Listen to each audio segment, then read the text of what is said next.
The Tea Biz podcast delivers tea news that you need to know. A recap of the week's major headlines with commentary and cultural trends hosted by Dan Bolton. It is the voice of origin for tea professionals and enthusiasts worldwide. Tea nourishes and inspires.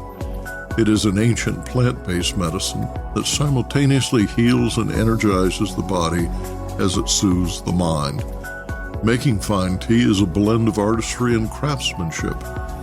The $200 billion tea trade is fundamentally local, yet exerts global influence, employing millions to enhance the well-being of all.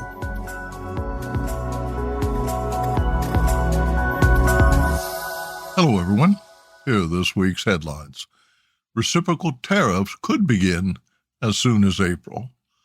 China tea exports in 2024 rose in volume, declined in value. And researchers recommend intercropping legumes for tea quality and soil health. Plus, Salvaging USAID's ongoing tea projects. Dismantling USAID, the U.S. Agency for International Development, has disrupted every project dedicated to improving the tea sector worldwide. The full impact remains to be seen as stakeholders assess the long-term consequences of the U.S. policy shift. USAID has ongoing projects in 130 countries, including India, Nepal, Bangladesh, and Sri Lanka.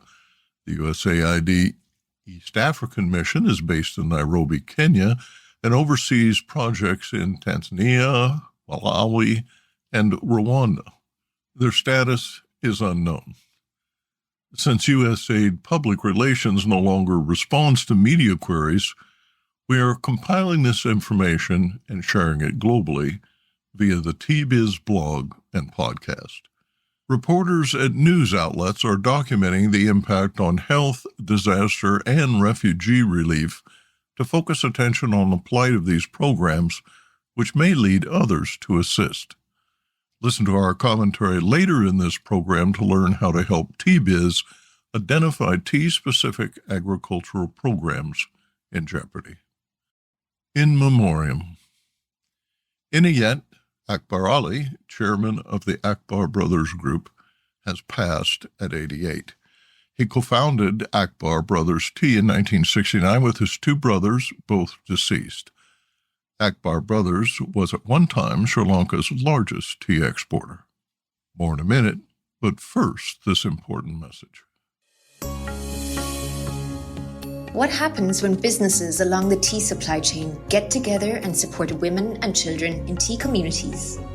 The mother and child-friendly seal for responsible business is creating long-term positive impacts, making your cup of Ceylon tea all the sweeter. Learn more at srilanka-motherandchildseal.org. Reciprocal tariffs could be levied as soon as April, according to U.S. Commerce Secretary Howard Lutnick. The proposed tariffs, announced on February 13, apply to all goods and will be levied at the same rate as duties charged for U.S. exports. Tea tariffs are generally high in tea-producing nations to protect domestic growers. In the West, many trading nations extend most favored status or have signed free trade agreements like the USMCA treaty between the U.S. and Canada, and the recently negotiated Mercosur free trade agreement between the European Union and South American exporters. Once ratified, Mercosur will result in a 90% reduction in duties on industrial goods, saving European exporters €4 billion annually. EU duties on agricultural exports from Mercosur countries, including tea, coffee, and mate, will be gradually reduced by 82%. Secretary Lutnick estimates tariffs could generate approximately $700 billion annually. He said this revenue is intended to eliminate the U.S. deficit, reduce interest rates, and stimulate economic growth. Lutnick also mentioned plans to abolish the Internal Revenue Service, IRS, and replace it with an External Revenue Service to collect revenue from these tariffs. The U.S. will initially target India, the European Union, Japan, China, and South Korea due to their significant trade surpluses and higher tariff rates on U.S. goods. Chinese tea suppliers currently pay tariffs equal to 17.5% of the import value, a rate that could rise as high as 60%. India currently levies 100% basic customs duty, charges an integrated goods and services tax of 5%, and a social welfare surcharge of 10% on tea imports, more than doubling the cost for importers. The rates apply to both green and black teas, whether flavored or not. India, Vietnam, and the European Union have initiated conversations with the Trump administration. Vietnam intends to increase imports of U.S. agricultural products to mitigate potential trade tensions. India is likely to adjust tariffs lower since the U.S. presents no threat as a tea-producing country. Larger firms may establish local presence in the U.S. through partnerships or joint ventures to circumvent tea barriers by processing and packaging tea in the U.S. If the U.S. imposes tariffs equivalent to those levied by major tea exporting nations, wholesale tea buyers could face increased import duties, resulting in price increases on imported teas. Implementing such widespread change will likely shift global supply chains to markets with more favorable trade conditions. India and Sri Lanka could see reduced demand in the U.S. Specialty retailers and wholesalers could experience margin compression due to higher import costs and a shift in consumer purchasing to locally sourced herbal teas and blends with minimal quantities of imported tea. According to China customs data, tea exports last year grew to 374,100 metric tons, generating $1.42 billion in revenue, a decline of 18.4% compared to 2023, when tea exports totaled $1.74 billion. The average export price per kilo declined sharply by 19.8% to $3.80 per kilo in 2024. 7 of China's top 10 trading partners in 2024 paid less per kilo for Chinese tea than in 2023. China held a 14.2% revenue share of the global tea market in 2023. That share increased slightly in 2024 to 14.3%, indicating the stability of China's position as the top tea grower and second largest tea exporter by volume behind Kenya, which mainly exports black tea. Green tea accounted for 87% of China's total volume at 324,000 metric tons and generated $1.07 billion in revenue. Africa remains China's most crucial tea export destination by volume, with a total export value of $59.8 million in 2024, while the United States remains the most lucrative. China exported 173,700 metric tons of tea to 5 African nations in 2024. The tea was valued at $59.8 million. Prices, however, averaged $3.44 per kilo, that's $3.44 per kilo, indicating bulk sales of inexpensive green tea. Morocco alone accounts for half of the African total at $24 million, averaging $3.01 per kilo, the lowest price among African trading partners. Ghana was second with imports of 38,600 metric tons of both black and green tea, mainly for blending and mass consumption. Exports to Ghana totaled $15 million, averaging $3.98 per kilo. Mauritania, Senegal, and Algeria also rank among China's top 10 export destinations. Tea exports to the U.S. surged in 2024, accounting for 9.6% of total U.S. tea imports, making the U.S. China's 8th largest tea trading partner by volume. Chinese customs reports that exports to the U.S. rose 37.5% compared to a modest overall increase of 1.8% by volume. Tonnage increased to 11,855 metric tons. Value grew by 9.4% to $6.1 million, Meanwhile, the average price of $5.20 per kilo fell by 20.5% compared to 2023. The average price per kilo indicates American preference for specialty and premium teas rather than bulk commodity tea. Green tea, organic tea, specialty oolongs, and powdered tea account for the premium. Chinese tea exports to Russia topped shipments to the U.S. at 16,784 tons, but Russia paid an average of $3.50 per kilo, totaling $5.87 million to rank sixth by value. Russia imports mainly black tea from China, brick tea, and lower-grade loose-leaf teas. Business Insight.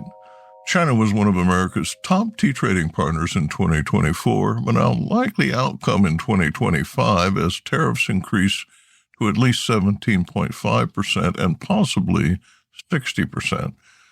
China retaliated last week with levies on oil, gas, and farm equipment after the Trump administration made good on its threat to collect duties on $450 billion worth of Chinese goods. The Chinese tariffs are 15% on coal and natural gas, 10% on crude oil, and a small number of trucks and sedans shipped from the U.S. to China. It is unclear how reciprocal tariffs will be applied to Chinese tea imports, but it seems unlikely that there will be another flood of Chinese imports in 2025. More likely, a drought. Tea Biz correspondent Rupa Goswami filed this report on a study published in Horticultural Research that reveals that intercropping tea with legumes like soybeans and Chinese milk veg significantly improves soil fertility while boosting key quality compounds in tea leaves.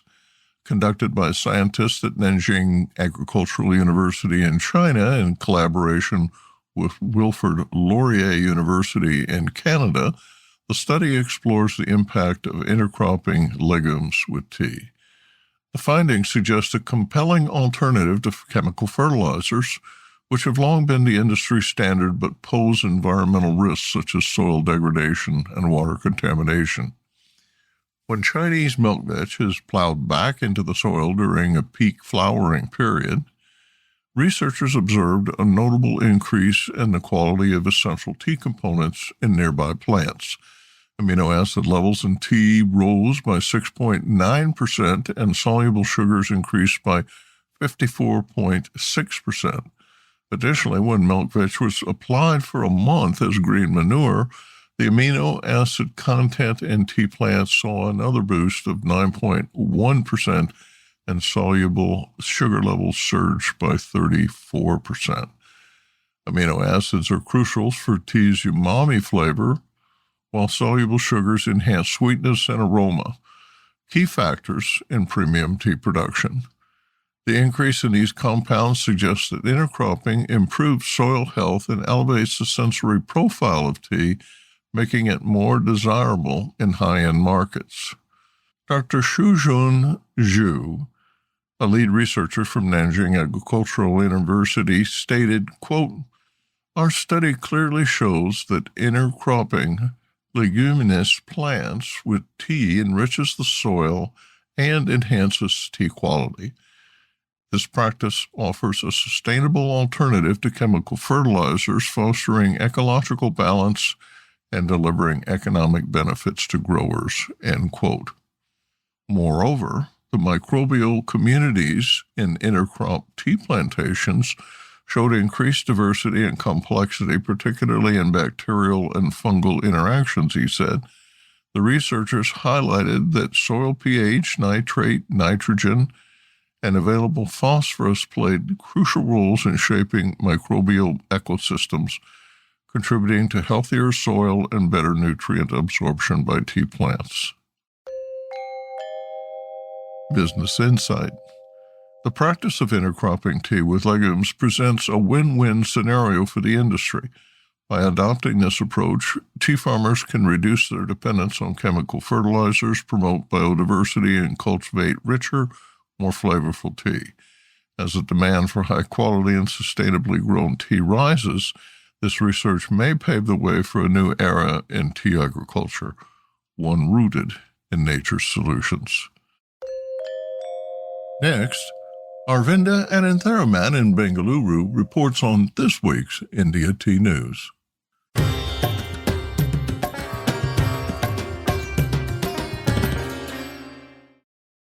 India Tea News for the week ending 21st February 2025.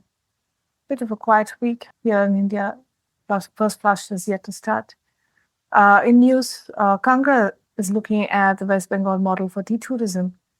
Kangra's tea planters have been calling for friendlier policies to make their tea estates financially viable, with tourism being top of the list. And media reports say that the Himachal Pradesh Chief Minister Sukhwinder Singh Sukhu has recently announced that the government was making efforts to boost tourism, and tea tourism was very much a part of it. And they would be studying the West Bengal tea tourism model, where 15% of the land on the tea estate can be used for tourism and allied business activities.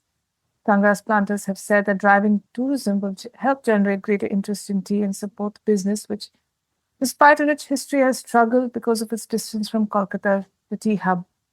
Kangra has a strong green tea making tradition with still standing China bushes, and with 15 estates, about 1,500 small growers and 11 bottling factories, producing 1 million kilos annually, Kangra's tea industry needs a substantial roadmap to stay the course, and tea tourism could well be that addition. In other news, we are following up on what's happening in Darjeeling, and after last week's news of protests and opposition to West Bengal's policy changes related to tea, the state government has called a meeting on 24th February, Monday, in Kolkata. The State Labour Minister, Molay Gathak, will convene the meeting, and it's expected to include representatives of the tea planters associations, including the chairman of the tea board, representatives of planter associations like the Tea Association of India, Darjeeling Tea Association, and the Small Tea Growers Association. And now, a word from this week's sponsor. Hello, I'm Bogdan, a passionate tea drinker and the inventor of the ultimate tea machine, the Brew Maker One.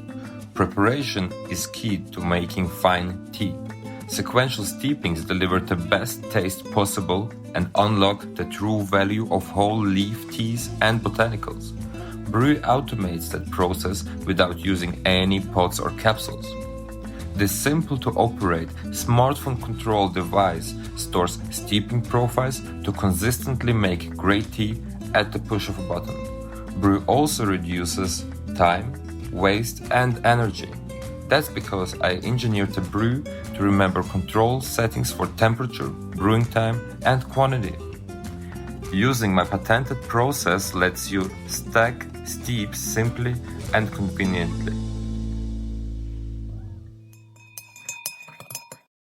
Dismantling USAID, the U.S. Agency for International Development, has disrupted every project dedicated to improving the tea sector worldwide. The full impact remains to be seen as stakeholders assess the long-term consequences of the U.S. policy shift. USAID has ongoing projects in 130 countries, including India, Nepal, Bangladesh, and Sri Lanka. The USAID East African Mission is based in Nairobi, Kenya, and oversees projects in Tanzania, Malawi, and Rwanda. Their status is unknown. Since USAID Public Relations no longer responds to media queries, we are compiling this information and sharing it globally via the Tea Biz blog and podcast. Reporters at news outlets are documenting the impact on health, disaster, and refugee relief to focus attention on the plight of these programs, which may lead others to assist. Listen to our commentary later in this program to learn how to help Tea Biz identify tea-specific agricultural programs in jeopardy.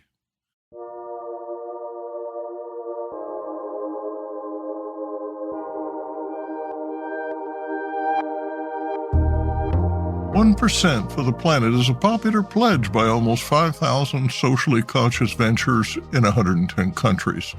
Collectively, these businesses have donated more than $708 million to environmental organizations of their choice. USAID, the U.S. Agency for International Development, embodies this spirit. Coincidentally, its budget amounts to about 1% of federal spending, with taxpayers donating approximately $40 billion annually to make the world a better place. Since 1962, USAID staff and contractors have operated a network of resident field missions in low-income countries concentrated in South America, Africa, and Asia, continents that produce most of the world's coffee and tea. Sarah Charles at Coffee Intelligence writes that USAID projects initially focused on increasing production, but recent initiatives emphasize sustainable agricultural practices. In coffee, USAID works primarily with smallholder growers who received $45 million in support from 2020 to 2024. Tea projects during this period received an estimated $25 million, targeting poverty reduction, capacity building, and sustainability. President Trump, on his first day in office, suspended foreign aid for 90 days. The Secretary of State, Marco Rubio, has since consolidated USAID within the State Department, which he said could lead to the suspension or elimination of programs, projects, or activities, closing or suspending missions and posts, closing, reorganizing, downsizing, or renaming establishments, organizations, bureaus, centers, and offices, reducing the size of the workforce at such entities, and contracting out or privatizing functions or activities performed by federal employees. He added, quote, "This is not about getting rid of foreign aid," end quote. "There are things that we do through USAID that we should continue to do," he said. The mission to advance a free, peaceful, and prosperous world remains, but USAID is now dismantled, with all but 250 of the 10,000 member staff fired or furloughed. Freezing funding has interrupted clinical trials, halted the delivery of perishables, and led to the recall of thousands of staff from offices in 60 countries. The abrupt termination of USAID's programs disrupted systems dedicated to the tea sector worldwide. The full impact remains to be seen as stakeholders assess the long-term consequences of this policy shift. USAID has ongoing projects in 130 countries, including India, Nepal, Bangladesh, and Sri Lanka. The USAID East Africa Mission is based in Nairobi, Kenya, and oversees projects in Tanzania, Malawi, and Rwanda. These projects are essential for training, sustainability development, smallholder support and health, and environmental resilience. An immediate task is to inventory and report the status of tea sector projects. The USAID Public Relations cannot provide details, so we are compiling this information and sharing it globally via the Tea Biz blog and podcast. That's www.tea-biz.com. Will you help Tea Biz identify tea-specific ag programs in jeopardy? Reporters at news outlets globally are documenting the impact on health, disaster, and refugee relief, focusing attention on the plight of these programs, which may lead others to assist. Examples in tea include a USAID-supported incubation center to boost agroforestry innovation in India, a 5-year program launched in January with the Indian Institute of Technology at Guwahati. The pioneering TOFI, Trees Outside the Forest in India, promotes agroforestry innovation, helping India accelerate rural economic growth and climate adaptation. USAID Mission Director for India, Dr. Stephen Olive, said at the program's launch in January, quote, "By integrating AI and emerging technologies, we are creating pathways for sustainable livelihoods while protecting the environment." The status of this program is unknown. Consider also the India Yash product with Amalgamated Plantations Private Limited, APPL, and 4 other tea estates to increase awareness and availability of contraceptives for women ages 15 to 49 in 8 of Assam's 31 districts. In India, 56.6% of women of reproductive age who are married or in a union use a modern method of contraception or have a partner who does. In Assam, where 1 in 5 people work in tea gardens, The rate is 45%. The program has provided information to more than 6,000 tea garden workers. Status unknown. In 2024, the Nepal Collective was awarded a $1 million USAID grant to enhance the livelihoods of tea farmers in Nepal, offering training in smart agricultural practices. Founder Nishal Benskota hired 3 staff members and explained their progress in assisting local growers during the year-end investor meeting. Fatefully, the meeting was held on February 13th, shortly after the Trump administration announced that virtually everyone at USAID would be terminated the following day. Nishal writes that, quote, "We have an ongoing project to empower 1,000 farmers towards climate-smart agriculture and create a demand for Nepali origin tea and other botanicals. We received less than 1/3 of the funds. Everything is up in the air now. We have made so many investments in people and other resources to really make an impactful project, but we are really struggling now to think about how to move forward." End quote. Will you help Tea Biz share details and status on USAID projects by commenting, resharing, and replying to our post? Together we can spread the word and make the assessment comprehensive.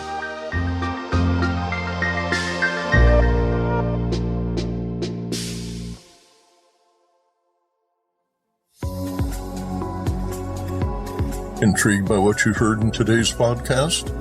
Would you like to learn more from our global network of Tea Biz journalists and tea experts? Remember to visit the Tea Biz website for more comprehensive coverage. That's www.t-biz.com.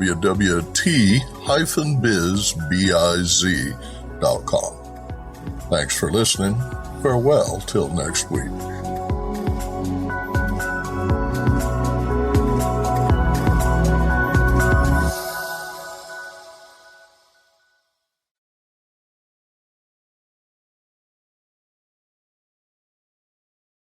With so many options, why choose Arizona State University? For me, the only online option was ASU because of the quality. Their faculty was really involved with their students and care about your personal journey. The dedication to my personal development from my professors, that's been extremely valuable to me. Earn your degree from the nation's most innovative university. Online. That's a degree better. Explore more than 300 undergraduate, graduate, and certificate programs at asuonline.asu.edu. Produced by Adavita Studios. Connect your voice to the world.